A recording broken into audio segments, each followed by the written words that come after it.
Hey, Jenny Marks here with Trademarks Flower Farm, and I'm going to show you how to make a hand-tied bouquet in a really super simple, really easy way. So here I took just one of our mixed bouquets that we sell at the Brighton Farmers Market. Almost every weekend we have mixed bouquets for sale there, and they're just different types of flowers, and it's different every single week depending on what looks best in the field and what's in season. But I took it all apart and I laid out all my flowers in front of me by flower type. So I have a little bit of sedum here. I have some lisianthus. This is Corelli lisianthus. It's beautiful. I love it. Silver dollar eucalyptus, everyone's favorite.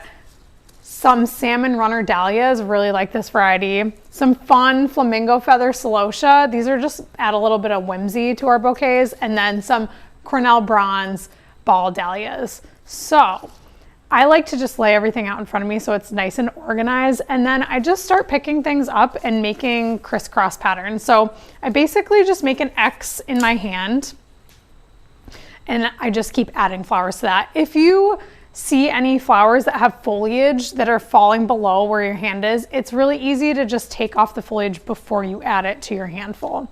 So I'm going to start with this eucalyptus, and then I'm going to add in my lisianthus, just at an angle. You can see I'm holding it with a very loose hand here and not squeezing too tight. What happens if you squeeze your hand tight and hold the stems really taut? It gets really tight up above here. The looser you hold it, the looser your flowers will be, and it'll actually make your bouquet look bigger if you do it that way. It takes a little bit of practice, so don't get frustrated if it doesn't come out exactly the way you want it to at first, but I'm just alternating putting my flowers back and forth.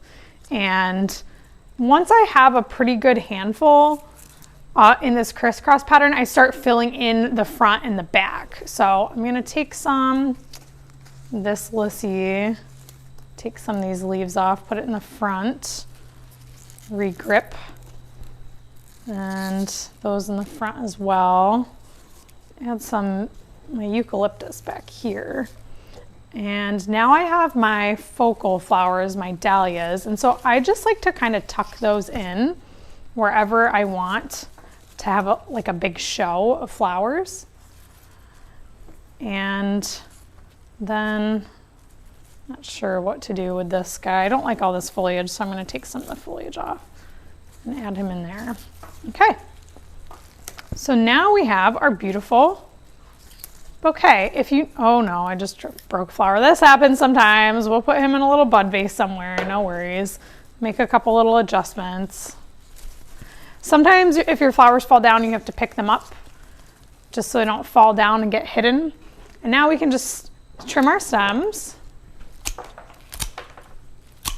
Cut them all nice and even. Make sure that there's no stems sticking up like this one. I'm gonna pull that guy down a little bit, because if you put water in your vase, you don't want any stems out of the water. So make sure they're all gonna fall into the water. Take a rubber band. I like to slip it up one stem, then go around the whole entire arrangement and put it on another stem. So it's all nice and sturdy. You can let go of it, play with it however you want. And now you can just drop it right into a vase. Beautiful. Sometimes when you drop it in a vase, you do have to make a few little adjustments, but that is our hand-tied bouquet that we made with our mixed bouquets. You can find the bouquets every single weekend at the Brighton Farmers Market from 9 in the morning till 1 in the afternoon, and come and make yourself a beautiful bouquet with us.